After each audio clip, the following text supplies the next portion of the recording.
Coach Corey Wayne, and this is my video coaching newsletter. And the topic of today's newsletter is Master Who You Are First. Well, I've got an email here from a guy who's read my book about 8 times, he says. He says he's also watched about 300 videos, and he first found out about my work after he got out of, as he says, a really shitty relationship where he was acting like a beta male. And what's interesting about these emails, this guy's made a lot of progress. He's dating 2 different women right now, and both of them he's been dating for about 2 months. And one of them he really likes, but something came up unexpectedly with, it sounds like there's some kind of sexual harassment going on between her and her boss, and things seem to be sailing along great until this shit started happening. She broke a date recently, and she's kind of backing away, but she still calls him all the time. And he's wondering, what do I do? Do I need to be there more for her? Because obviously it's really causing her a lot of stress, what she's going through. But keep in mind, this is a guy who's a recovering beta male. So it's like the further you get into a relationship, the more you're going to struggle with those things. And that's why life just tends to bring you the perfect people so you can deal with these things. And I was also, last night I was watching the recent documentary that just came out that Spike Lee did on Michael Jackson, and I picked up a couple really great quotes that are on the topic of what this video was about. And you can just see that one of them is from Michael Jackson from like 1979, something he wrote. You can just feel it. It was like that transition from where he was transitioning from being like a childhood, the songs A, B, C, transition from that into manhood and his focus, how he really got refocused on his purpose and his mission in life. And like when I heard it, I just had to write down that quote. I wanted to share it with you guys. And I got another one from Verdine White, who's the bassist of Earth, Wind, and Fire, also a band that was like really huge in the 1970s. So I have a quote that I wrote, and I'm going to go through these other 2 quotes, one by Michael Jackson and the one by Verdine. So the quote that I wrote says, "A man's primary focus should always be on his purpose and mission in life. He should know who he is, what he wants, and why he wants it before considering getting into a relationship. Why? A man who is adrift in life without focus and purpose will not be able to handle relationship challenges effectively without being certain of himself, where he is going, and having a plan of action to achieve his goals. When a man feels abundant, peaceful, relaxed, focused, and happy about himself, his life, the progress he is making, and where he is going, only then will he feel like he is enough to handle the challenges of life, work, and women without losing his shit." And you can see a little bit, this guy was doing pretty well, and up until recently, when he was doing great, now this situation has come up, and he's like, I don't know what to do. I don't know how to handle this situation. So it just brings up, and he's got a bunch of really good questions that he asks at the end of his email. But like I said, when I wrote down these quotes, I was like, I got to share them with you because they're really powerful. And these are, obviously Michael Jackson, he was the king of pop. He was, for a long period, he was the best in the world at what he did. He was an amazing dancer. He studied like all of the greats, all of the best people, all the dancers, guys like Fred Astaire, Gene Kelly, Sammy Davis Jr., and it's like one of the things that Steve Jobs said, great artists steal. And that's in essence what Michael did. There was, in this documentary, there was a part where they were interviewing Sammy Davis Jr., I think this is back from like the 1980s, and he was watching Michael Jackson and the things that he was doing in his videos, and he's thinking, wait a minute, those are some of my moves, but he took those and he just took them to a whole other level, and he was just fucking amazing.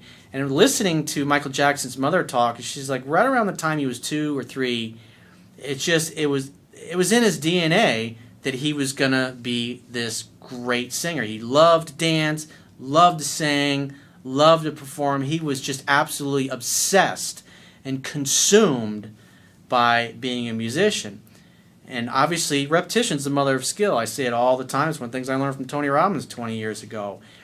And so not only that, but what's so cool about this quote that I'm going to go through of his is like you can kind of see this. It was like it was like a mission statement that he wrote. It was from a letter from 1979, November 6, 1979.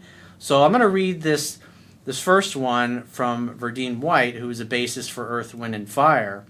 And you just see the passion and the love for music and what they were doing, and why people that do really great things and become awesome and famous and known worldwide for it, it's just because their passion and their love for what they do. And he said, you got to put the work in, man. You got to put the time in. And really, man, it's love that you're putting in, you know.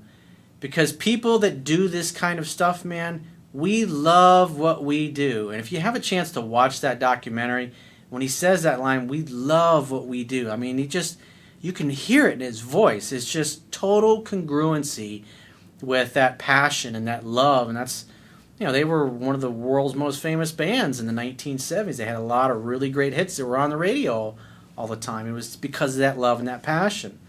So I'm going to go through, this was actually in a letter that Michael Jackson wrote. It was during the Destiny tour. It was dated November 6, 1979. And you can see it's like he's making this transition from being this amazing star, this amazing child star musician with the Jackson 5, to like the next album that came out was called Off the Wall, and that was actually the name of the Spike Lee documentary. It's on Showtime. It's outstanding. You should definitely watch it. And then that album, Off the Wall, was the album that preceded Thriller, which is like, it just, you know, you can see him deciding what he's going to do. You can see the next step, which was the Off the Wall album and everything that led up to it. And then, like, he totally embodied this fucking mission statement. I mean, it just gave me goosebumps listening to it and hearing it, because this guy, I mean, I'm going to read it to you, like, he totally did that. He totally accomplished his destiny and what he set out to do. Like, I remember in the 80s, I mean, I was a kid growing up, like, Thriller was like, it was on everything, and like a lot of the songs when you go to skating rinks, they were always on. It's just like, and he was the first guy, I remember during MTV, he was like the first person to spend $1 million making a video. And everybody was like, you're nuts, and the video just went just did unbelievably well. Thriller just was like, it was like the most successful album of its time. And so in this letter, this is like his personal mission statement where he just decided who he was going to become. He said, MJ will be my new name. No more Michael Jackson. I want a whole new character, a whole new look. I should be a totally different person. People should never think of me as the kid who sang ABC, I Want You Back. I should be a new incredible actor, singer, dancer that will shock the world. I mean, look at the words that he uses. I will do no interviews. I will be magic. I will be a perfectionist, a researcher, a trainer, a master. I will be better than every great actor roped and won. I must, remember the difference, most people say I should do this, I should do that. But when something is a must, when you decide, that's when you make it happen. He says, I must have the most incredible training system to dig and dig and dig until I find. I will study and look back on the whole world of entertainment and perfect it. Take it steps further from where the greatest left off. How fucking awesome is that? That's just, I mean, that's like the moment where he just decided, I'm gonna, even all the success I had, I'm gonna become this. I'm gonna completely reinvent myself, and I'm gonna go so far beyond anything I've ever accomplished. Because a lot of people are like, oh yeah, he's a famous child star, that's great. You know, let's kind of run his course, and you know, let's look for the next great act. And it's like people didn't take him seriously. And he went to Epic Records, and obviously the rest is music history. He was an absolute fucking master of his craft. So let's get to this guy's email and go with those quotes in mind. He says, hi, Corey, how the hell are you? Fucking awesome. I found your work when I was at the end of a shitty relationship with an ex. I was a beta male with her, and at the end, suffered as a result of it. I vowed never to go through that shit again. I've read your book a full 8 times now so far, and even highlighted the book and taken notes, along with viewing at least 300 of your videos. That is somebody who is a serious student, and that's why he's getting the results and he's doing so well. He says, I have also been doing network chiropractic care for the past 3 months, and man, that shit is transformational. Now, I talk about that. If you're interested in getting adjustments by a network chiropractic care doctor, they're located throughout the world. They're not in every city, but hopefully there's one near you. And if you can find somebody who's level 3 certified, I wrote an article a couple years ago called How to Become More Confident and Sure of Your Actions. It's like network chiropractic care is like the single greatest healing modality I've ever experienced. It helped me make massive, quick changes in my life. And that's why I made such a fast change out of the real estate and the mortgage and construction industry into being a life coach. And Tony Robbins said the same thing about network care. He said it was the most transformational healing modality that he's ever experienced in his life. And as far as success seminars, it's like he's the best in the world at what he does. Nobody can even hold a candle close to his live events. And if you can make it to one, I highly encourage you to go, especially like doing the UPW where you walk on fire. It's pretty awesome.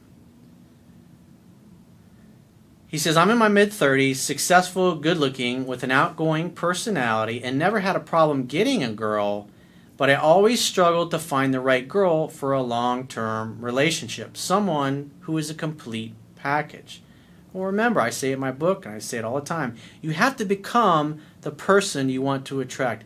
If you want to attract the complete package, well, you got to be the complete package. It doesn't mean that you have to have all your goals accomplished and done, but it has to mean, just like I shared in the quote, you got to know who you are, where you're going, why you're going there. You have to have a plan that you're executing, and you got to feel like you're making progress towards that goal. That's the important thing, is because success really boils down to making progress. And if you at least feel like you're making progress towards what you want, even if it may be 5, 10, 15, 20 years ago. I mean, Michael Jackson wrote that quote several years before Thriller came out and just totally blew up his career, even greater than anything he'd ever done. And he was already really successful in his life at that point. I mean, he'd been performing since he was literally 3 years old and had been in the public eye. So he was 11 when I was born, and I was born in 1970. And you figure he's almost 20, he was like 18, 19, 20 years old when he wrote that quote, that new mission statement. And Thriller, I think that came out in I think it was like 82 or 83. So it's like 3 to 5 years later before things really took off after that mission statement. Keep in mind, he was already in the industry and had all the contacts. He used to sit in recording sessions with like the absolute greatest people, the most successful musicians, and ask them how they put songs together. How do you write a melody? How do you write music? And he learned from the absolute best people, guys like Quincy Jones and stuff. And so it's no accident. It's like one of the things that Tony Robbins says, success leaves clues. He studied the most successful people in the music industry and learned from them. So, I mean, when you look at it from that perspective and the fact that he loved what he was fucking doing, it's like, duh, that's why he became so successful. He was absolutely obsessed with it. He says, I'm looking for your guidance as to how to stay in my masculine and act like an alpha male when a girl I am dating is going through a rough time in her life. Well, that's the whole point. It's like why I brought up those quotes and why I wrote that quote is that's the most important thing you have to get right first. You got to take care of your shit first. You got to be in control of who you are, where you're going, what you want, why you want it, have emotionally compelling goals, and you got to feel like you're making progress. Doesn't mean all the success is done and all your goals are accomplished before then. It just means that you're on the path and you're certain of it. He says, I'm currently dating 2 girls, each of them for 2 months now. One of them I know is just a sex playmate, given her background and what she brings to the table. The other one has more to offer. She comes from a loving family. Parents and siblings are high achievers, just like she is, very beautiful, confident, and good-hearted.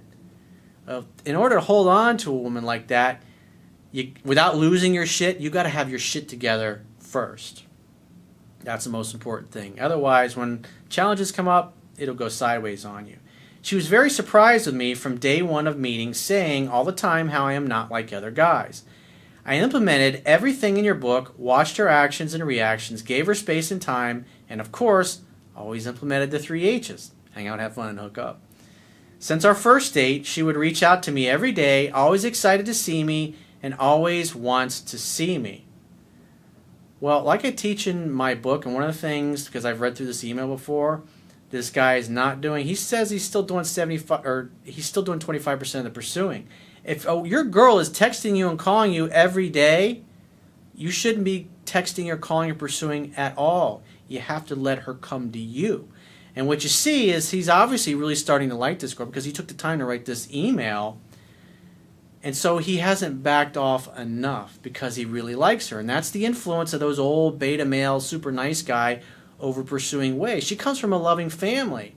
And so he still has a little bit of an unbalanced vibe. And that's really what's kind of causing things to go squirrely with her. My God, it's truly amazing how women respond to this. Things have been great up until recently. She currently has her doctorate and is passionate about her field. And in her profession, she needs to complete 3 years of work in the state she is licensed in order to be fully licensed as a doctor. She was hired by a company that would provide her the hours that were needed. Unfortunately, while working at the company for 3 months, she had a legal situation with her boss occur on multiple occasions, and it made her extremely uncomfortable. Well, it sounds like probably some kind of sexual harassment. It happens quite a bit, unfortunately, because there's a lot of guys out there who don't know what they're fucking doing. And they're in positions of power, and they think they can use that to seduce a woman. And they're just terrible pickup artists. She was advised by her lawyer to no longer work there. In addition, she is pursuing further legal action against this individual for damages. This all happened about 2 weeks ago. Since she has left her job, it has been a total mindfuck for her, as the career she envisioned may not come to fruition. Well, a delay does not mean denial. It just means you got to change your approach. You got to be able to adapt. That weekend, she came to see me. We had an amazing weekend and even more amazing sex. I know it was that good because she couldn't stop raving about it, as she never orgasms during intercourse before, but did then. So with that, remember, when women feel heard and understood, the legs open. And when they don't, the legs close. So at least at that moment in time, you were listening to her, you were opening her up. She's coming over to your place physically in person. Remember, hang out, have fun, hook up. That has to happen in person. But where he's getting in the way is he's still doing 25% of the pursuing, so he starts to kind of drift back over into the emotional tampon, gay male girlfriend type of realm instead of using the phone to set dates, hang out, have fun, and hook up. Because you should be opening her up in person. You want to be there for her in person. How to communicate with women effectively. Remember, this guy's been dating this girl for 2 months now, and if he was really doing everything right, by week 7, she would have been head over heels in love with him. And part of the problem is he's still pursuing because obviously, on some level, he's still fearful. He's still afraid he's going to lose her. We hung out one other time, but she was not in the mood for sex as she was seriously depressed about her situation. As I discussed in the video, how to communicate with women effectively, when they're opened up, when one of the best things you can do, and I talk about it in that video and I write about it in my book, is tell me more. What else? Don't leave anything out. And repeating some of those things back. I'm not going to go in detail because I did a whole video and it's in my book, but you definitely need to focus more on those communication skills because that's where they come in handy. And until she goes, I feel so much better. I'm so glad we talked. Like, great, baby. Come over here and sit in my lap. We'll see what pops up and kiss me. That's when the physical interaction happens. But the fact that you didn't have sex, that tells me you didn't open her up completely. It's where the communication skills are so fucking important. The pickup and the dating skills ain't gonna get you where you need to be. You need to know the communication skills at that point. And if you're deficient in them, you're going to have problems. You're not going to be able to open her up. She's not going to feel heard. She's not going to feel understood. And the legs are going to close. That's why you didn't get laid. She would tell me every day and make small talk asking for she would text me every day and make small talk asking for advice and telling me how sorry she is for all this to happen just as we were getting to know each other. See, there's where he admits that he's violating the principles. Now he's become her emotional texting buddy instead of saying, well, let's get together and talk about it over dinner. You can tell me all about it. I'm real jammed up right now. I can't really talk. But obviously he really likes the girl. And he's thinking, okay, well, she's blowing my phone up. And this is what happens. It happens slowly. It's like the analogy of you drop a frog into a hot pot of boiling water, it jumps right out. But you turn up the heat slowly. And so what's happening is the heat is getting turned up slowly. And he doesn't realize that he's starting to pursue a little bit more. And he's not hanging out, having fun, and hooking up in person. Now he's the gay male girlfriend at the other end of the phone line. He stopped doing what he was doing successfully in the beginning. He's starting to act more like a friend as opposed to her lover, because he's not creating an opportunity for sex to happen. And plus, he didn't open her up completely the last time they were together. And then he thinks, well, I got to be there for her and text her more. So now she starts to see you more as a friend because you really haven't opened her up. And that's why she's not getting together with you. I'm not the one initiating conversation. Normally, she's about 75% of the time. Well, it's definitely too much at this point. If you'd have been following what I teach completely, she'd be in love with you by now because you've been dating for 2 months. She would text me whenever she is with her friends, saying she's talking about me and makes a kissing face and a heart. Again, these are opportunities that you make dates and you're not doing it. Over the past 2 weeks, since we saw each other, she canceled one date. Women don't cancel dates with guys that they're in love with. They cancel dates on guys that they're unsure about and they're unsure of their feelings. If she doesn't feel heard and understood, she's not going to want to get together, especially if she's going through a rough emotional time. It's part of being the rock and being the mountain, and you're not doing that. As she had to wrap up work pending for this old employer, but she called me that night to talk. Oh, it's so nice. You're drifting right over into friend zone. You're friend zoning yourself by your behavior. You're no longer her lover. Now you're just her buddy, her friend. Last weekend, her friend came into town to comfort her and to help her with the legal matter, as she's a lawyer as well. And this week, she went to help out a friend 3 hours away who needed a babysitter for the week, as hers was not available. She's making time to go babysit 3 hours away, but she can't come over and see you in person. Look at her actions, dude. You're texting and talking on the phone too much, and therefore now you're becoming a backup. You're losing that bit of mystery. I think she wanted to see me. I didn't think she wanted to see me anymore, but yesterday at the end of the day, she texted me and asked if we could see each other this upcoming weekend, so I said yes. However, I still feel that she's a bit distant with me. That's because you're not opening her up properly, you're not communicating with her properly. You're moving into the relationship phase, and you need to understand those communication skills. And until you get the, I feel so much better, I'm so glad we talked, you're not done. You haven't opened her up. I've been following what you've been teaching, well, at least you think you have, but I don't remember this type of situation in your book or videos, and was hoping you could help myself and any potential viewers out. I feel lost, and I don't know what to do. I don't want to lose this girl and revert to my old ways. Well, dude, you have reverted to your old ways, and you really haven't realized it. That's what I do as a coach. I'm pointing this out to you so I can say, wake the fuck up! My questions are as follows. Number one, when a girl is going through a tough time, what should I do as a man who is just dating her? Hang out, have fun, and hook up. But the important thing is communicate with her in person, and you're not doing that. You're her text buddy all the time. She's driving 3 fucking hours away to babysit somebody else's kid instead of coming over to your place because she doesn't feel like you're her rock and her mountain anymore. The one time you were and you had the most spectacular sex she's ever had with orgasms and she's never had that before, you obviously did it right on that night. But afterwards, you've been falling down. That's why she's pushing you away and kind of keeping you at arm's length and just treating you like a friend because she doesn't feel safe, she doesn't feel comfortable, especially with this issue with her former boss. Because you're acting more like the friend and that's the vibe you're giving off, that's why she's not coming over. But she did bring up making a date. But that's the important thing. Hang out, have fun, and hook up. The communication part is part of your having fun. And when you've opened her up, that's why hook up is always at the end of the 3 H's.